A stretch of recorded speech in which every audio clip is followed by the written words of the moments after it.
By now, you should be experts in practicing the gardening concepts taught in the previous episodes. In case you missed a step, our friends Dwayne and Demers now provide this recap. Welcome back to our Creative Backyard Gardening feature.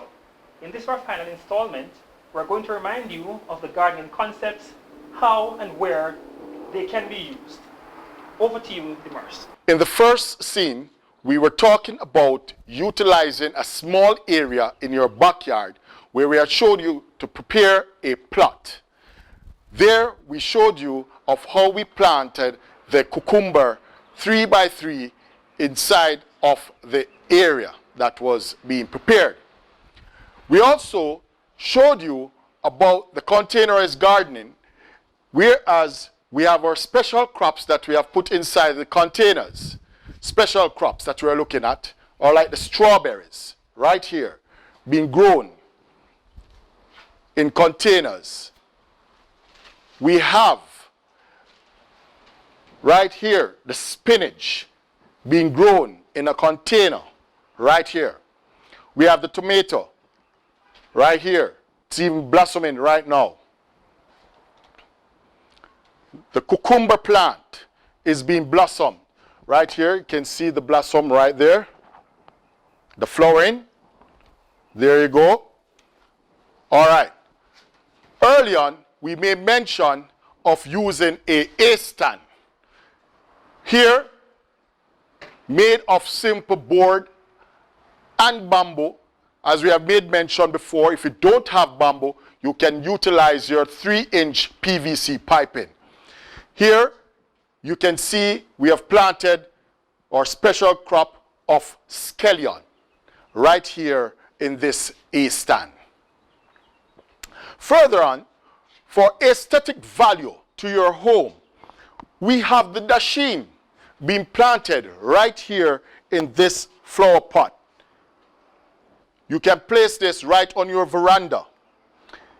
Put it doing a balancing for your doorway right here at your home.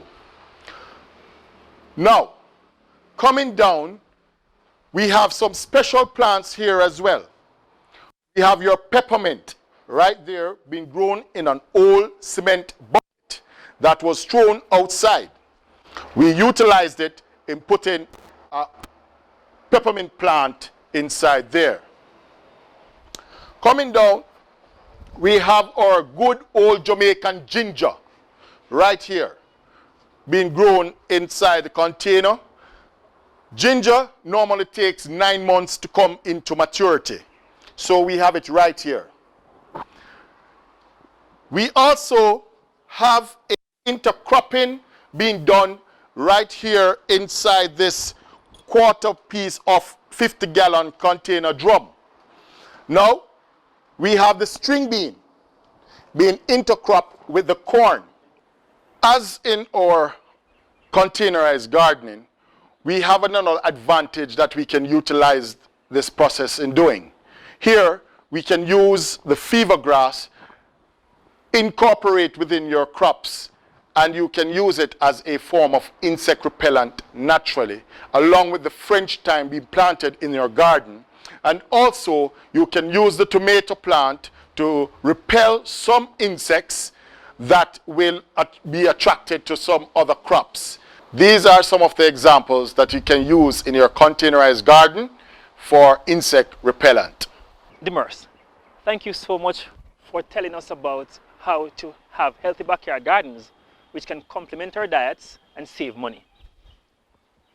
I hope you will enjoy working in your gardens and of course reaping the benefits. In the 4-H clubs, we encourage a concept of learn to do by doing.